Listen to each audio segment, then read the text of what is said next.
Hi friends and welcome.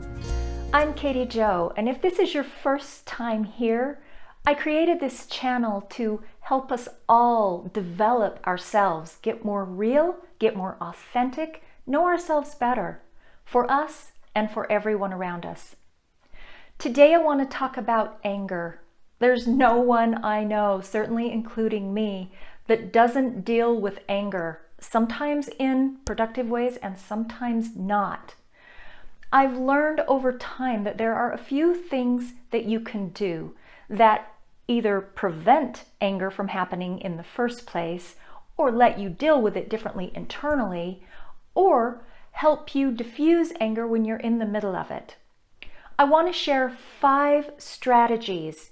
The first 2 that are preventive in nature, and then the second set, the next 3, that can help you when you are involved in a situation that has you running hot. Let's jump right in. Strategy number 1 is to know your own hot buttons. Get really aware of what they are so you can anticipate situations that are going to get you going.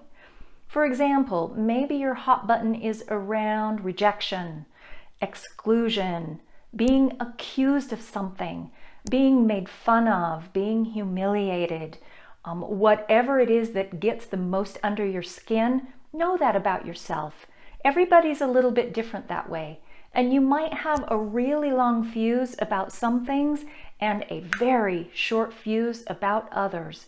Get clear on what that is. Whatever it is okay. This is really just part of knowing yourself a little bit better and being able to predict your own behavior in a tense situation.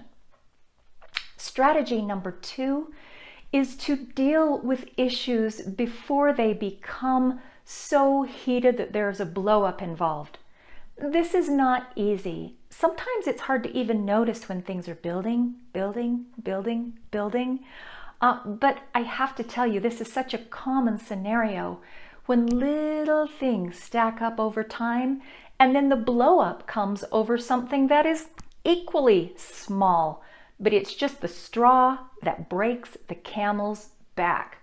So as much as you can, address a situation, talk to someone, write to someone, ask them if they will discuss something, recognize how you're feeling, and notice when things are building.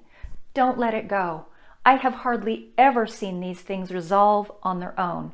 I mean, sometimes if people are separated for long periods of time, that space between them might diffuse the situation. It can also make it worse. Either way, it's there, unresolved, simmering, just like a low burning fire. Deal with it before it gets out of hand. The next 3 tips are designed to help you when you find yourself in the middle of an anger situation. I mean, it would be great if we were all so self-aware and so, resolved that these issues never came up. But they do. And you get blindsided and you get surprised, and all of a sudden, all your buttons are going off at the same time, and you're this close to exploding. What do? Strategy number 3 is to walk away from the situation, run away from the situation, get out of the way, even for 30 seconds to 1 minute. Go outside, go in another room, whatever it takes, just turn around and walk away for just a minute. This is not easy. I'm telling you, my friends, it's not.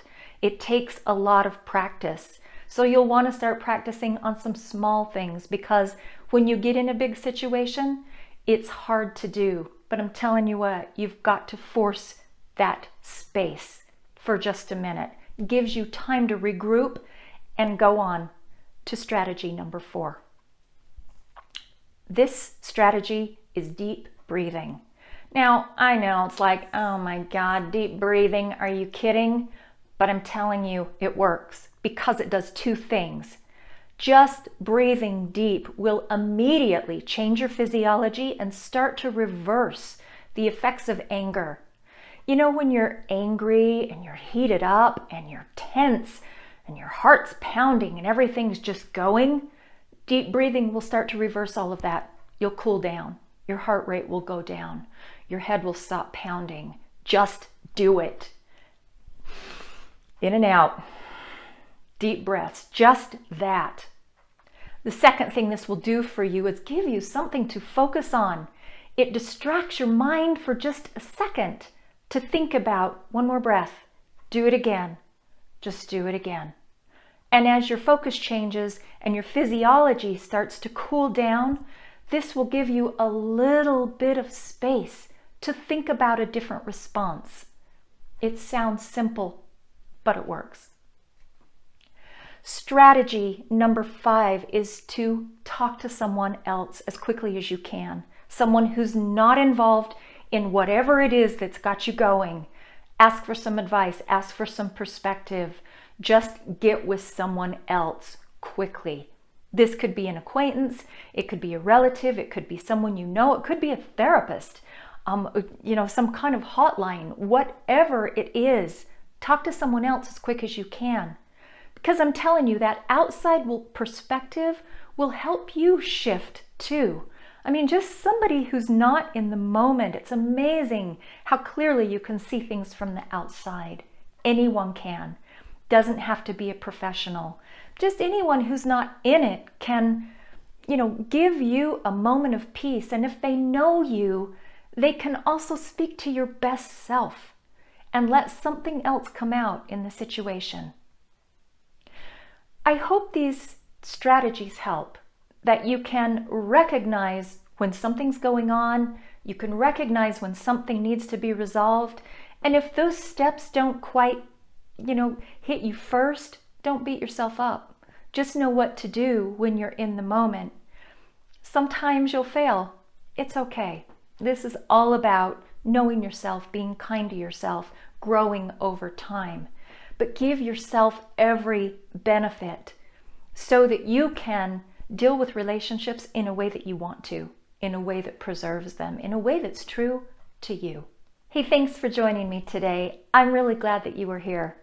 If you haven't yet, please subscribe to this channel, and remember, be as true to yourself as you possibly can. Take great care, and I'll see you again in my next video. Bye.